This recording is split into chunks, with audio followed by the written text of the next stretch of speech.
नेता प्रतिपक्ष को बुलाएंगे, कोई बात, नेता प्रतिपक्ष को निवेदन करेंगे, शायद आदरणीय शिवपाल जी ने बोलना है, तो आपके लिए 15 मिनट निर्धारित है, ऐसा मेरे को कहा गया, तो मैंने ऐसा उसी बात आप 15 मिनट बोले, उसके बाद नेतागण बोलेंगे, उसके बाद फिर इधर से उधर से शुरू हो जाएगा। माननीय श्री शिवपाल यादव जी।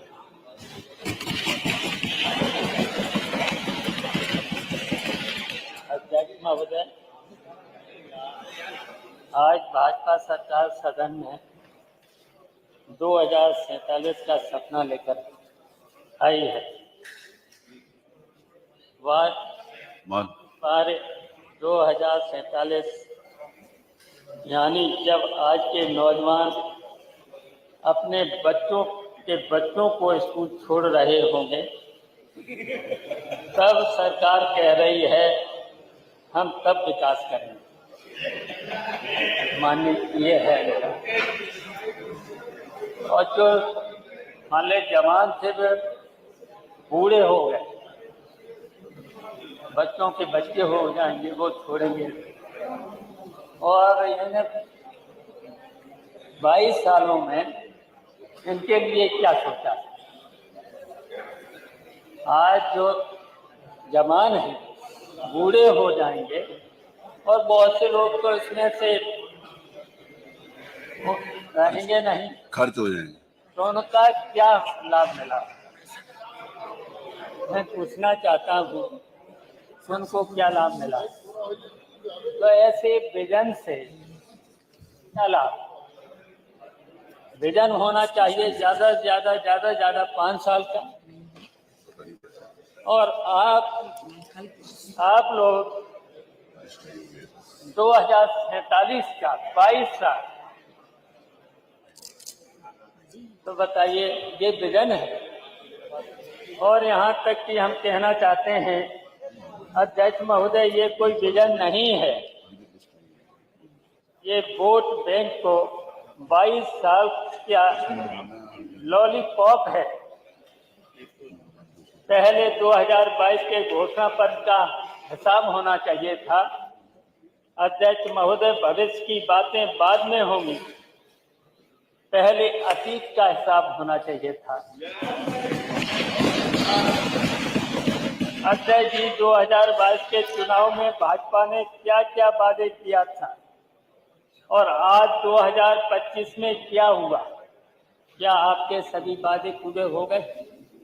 कोई वादा अभी तक पूरा माननीय अध्यक्ष ये नहीं हुआ है इनका, तो कैसे उम्मीद करें 2047 में ये क्या करेंगे? माननीय अध्यक्ष जी, हर किसान को समय पर एमएसपी और गन्ने का भुगतान और हर खेत को पानी, इन्होंने वादा किया था।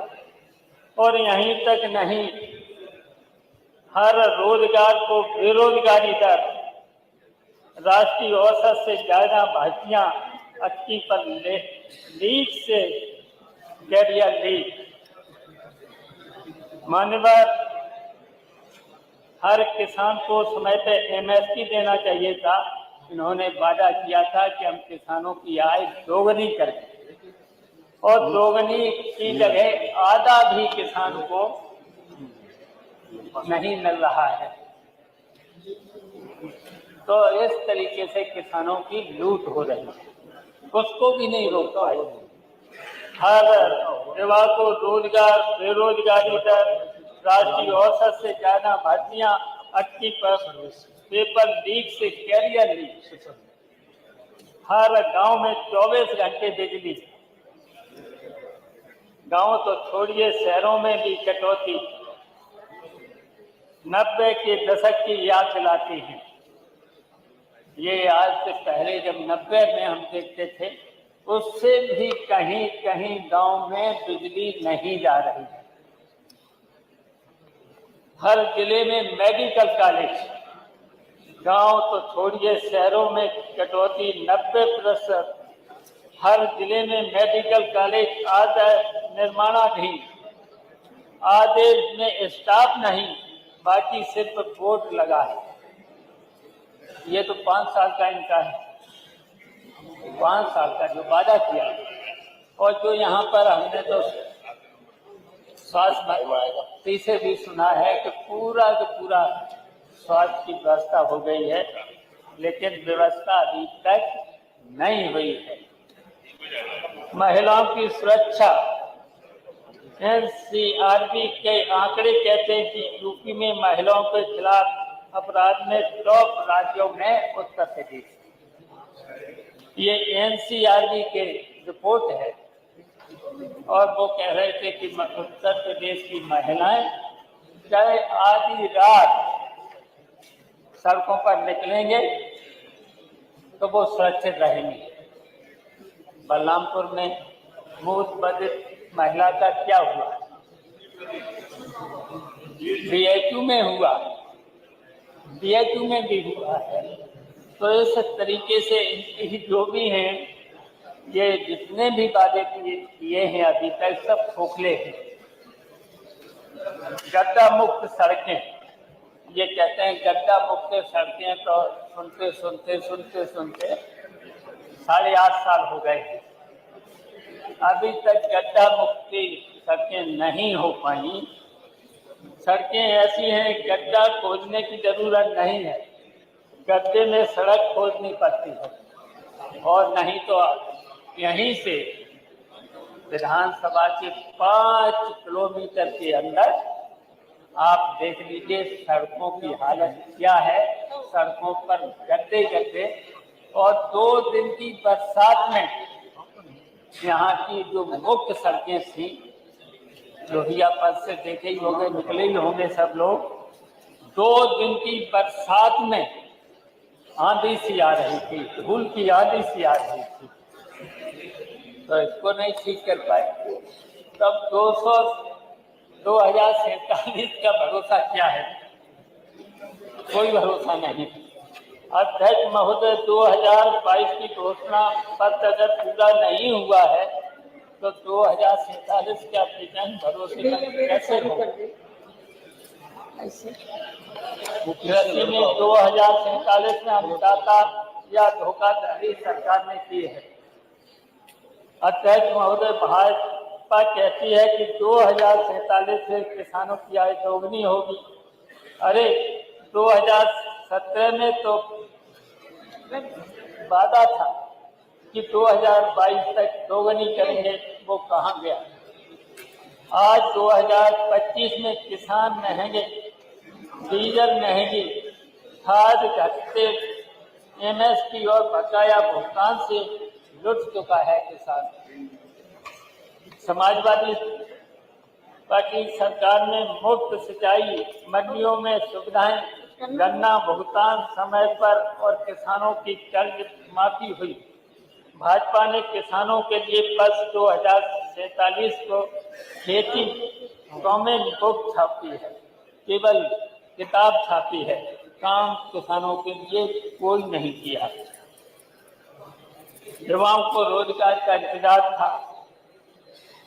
2047 का मतलब है कि भाजपा आज के बेरोजगार युवाओं से कह रही है, तुम्हारे पोते पोती को नौकरी मिलेगी, तुम बस आशा रखो, आशा रखो, अब नौकरी तो मिलनी नहीं। यूपी में इस समय लाखों नौजवान भर्ती परीक्षाओं के इंतजार में हैं। पेपर लीक माफिया का बोलबाला है।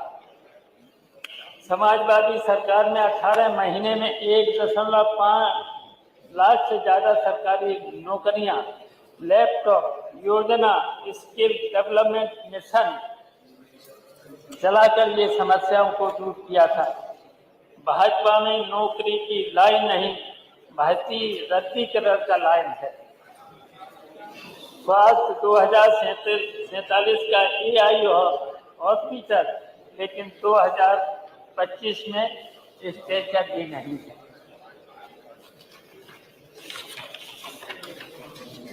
अध्यक्ष महोदय, सरकार कहती है कि 2047 में डिजिटल हेल्थ सिस्टम होगा, लेकिन आज के सरकारी अस्पताल में मरीज को सलाइन की बोतल टांगने के लिए पेड़ का सहारा लेना पड़ रहा है, कहीं खूंटी पर लेना पड़ रहा है। तो ये तो स्वास्थ्य व्यवस्था है। आपने देख ही लिया होगा, बेड पर एक अस्पताल में कुत्ता बैठा हुआ है। क्या हालत होगी स्वास्थ्य विभाग की। गांव के स्वास्थ्य केंद्र ताले में है, डॉक्टर पद खाली, दवाइयां आदि। समाजवादी सरकार में 108, 102 एम्बुलेंस सेवा मुफ्त, जांच मुफ्त, दवा, नए मेडिकल कॉलेज शुरू। भाजपा में स्लोगन हाईटेक, सेवा लो टेक, कानून व्यवस्था अपराधियों का अमृत काल। 2047 में अपराध खत्म होगा, ये कहते हुए सरकार भूल गई कि 2025 में यूपी अपराध के चार्ट में टॉप नंबर 3 में है। हत्या, रेप, लूट, अपहरण सबके ग्राफ ऊपर है। महिलाएं सड़क पर असुरक्षित, व्यापारी प्रवृत्ति के डर से परेशान। समाजवादी सरकार ने अपराधियों पर तुरंत कार्रवाई, जिम्मेदार पुलिस और जनता में भरोसा। भाजपा में गुंडे नेता के संरक्षण में और जनता भगवान भरोसे। 2047 में स्मार्ट क्लास, लेकिन 2025 में टूटी बैंक। अध्यक्ष महोदय, आज स्कूल में शिक्षक नहीं है, बच्चों के लिए किताबें नहीं है, ड्रेस तक समय पर नहीं है। 2047 में डिजिटल क्लासरूम की बात करने वाले भूल गए कि आधे स्कूलों में बिजली ही नहीं। जो स्कूल में बिजली नहीं, फर्नीचर नहीं, कोई व्यवस्था नहीं, जब बिजली नहीं है और यहाँ तक के नई शिक्षा नीति ने मान्यवर कॉलेजों में केवल सेमेस्टर चलता है, परीक्षाएं होती हैं पूरे साल, क्लास लगते हैं। और यहाँ तक कि जब इतनी सर्दी होती है, हाथ नहीं चलते हैं। बताइए, गांव के लड़के जब सर्दी के समय कॉलेज में परीक्षा देने आते हैं, कोई पैदल आता, कोई साइकिल पे आता है। उस समय जाड़े के महीने में, भयानक जाड़े के महीने में मैंने तो देखा है, लड़कों के हाथ नहीं चलते हैं, तब परीक्षाएं और क्लास लगते नहीं। और इसके साथ साथ माननीय अध्यक्ष जी, इसके साथ साथ आज यूनिवर्सिटी में कोई बिना पैसे के कोई काम नहीं। अगर सेंटर बना हुआ, पैसे दे दोगे तो बन जाएगा, अगर पैसे नहीं दिए तो सेंटर नहीं बनेगा। इस तरह का हो रहा है। तो हालत ये है उच्च शिक्षा में। लेकिन ये जो नई शिक्षा नीति थी, उसने चौपट कर दिया। पढ़ाई, लड़कों को कोई क्लास नहीं लगता, कोई पढ़ाई नहीं होती है, केवल साल भर परीक्षाएं होती। मैंने तो देखा है कि जून के महीने में केवल पूरी साल परीक्षाएं होती रहती हैं, क्लास लगते ही नहीं। तो बताओ, फिर क्लास जब नहीं लगेंगे तो फिर क्या होगा? तो ये है इनकी विजन है, ये विजन है आपका। स्मार्ट सिटी की बात करने वाले भूल गए कि समाजवादी सरकार के एक्सप्रेसवे, मेट्रो, पुल, पार्क और मंडी आज भी यूपी की पहचान है। भाजपा ने सिर्फ शिलान्यास और नाम पट बदलने का काम किया है। गड्ढा मुक्त सड़क का नारा सिर्फ बोर्ड तक सीमित, असल में गड्ढे और जनता में कोई दूरी नहीं। गरीब और सामाजिक न्याय 2047 तक इंतजार करें। अध्यक्ष महोदय, गरीब को 2047 तक गरीबी से मुक्त का वादा, मतलब इस सरकार के हिसाब से गरीबी की एक लंबी बीमारी है, जिसका इलाज सिर्फ भाजपा के अमृत काल में होगा। आज राशन में घटतौली, पेंशन में भ्रष्टाचार, छात्रवृत्ति में देरी, समाजवादी सरकार में कन्या विद्याधर पेंशन योजना, मकान, गरीबों के लिए बिजली पानी मुफ्त जैसी योजनाएं थी। भाजपा में फोटो खिंचवाओ और आभार प्रकट करो। अध्यक्ष महोदय, यह 2047 विजन असल में 2025 की नाकामी को 22 साल तक धकेलने का रोड मैप है। भाजपा का मतलब भविष्य का झंझना, वर्तमान का उजड़ा चमन। जनता अब समझ चुकी है, जिन्हें आज की फूंक नहीं दिखती उन्हें कल का सपना मत खरीदो। समाजवादी सरकार ने जो काम किया वही आज भी यूपी की पहचान है। भाजपा बस उस पर रंग रोशन और जुमले चढ़ा रही है। इसलिए अध्यक्ष महोदय मैं कहता हूँ, 2047 के सपनों की दुकान बंद कीजिए, 2025 की सच्चाई का हिसाब दीजिए। मानववाद के 24 घंटे का मामला है। बताइए, मान ले सवेरे 11 बजे से 8 बजे तक चला और टाइम बढ़ा लेते, 17 को कर लेते, 18 को कर लेते। रात में क्या यहाँ होगा? और रात में मैं अध्यक्ष जी बताना चाहते हैं, रात में कौन जागता है? कोई पक्षी जागता है? चौकीदार। बताइए कौन पक्षी? चौकीदार। तो ये भारतीय जनता पार्टी के लोग वो ही हैं जो रात को जगाते हैं। इसलिए माननीय अध्यक्ष जी, बस मैं नहीं कहना चाहता। थैंक यू, धन्यवाद माननीय आदरणीय शिवपाल जी। क्या बकवास है, माननीय मैं क्या विरोध करता हूँ। बैठिए प्लीज।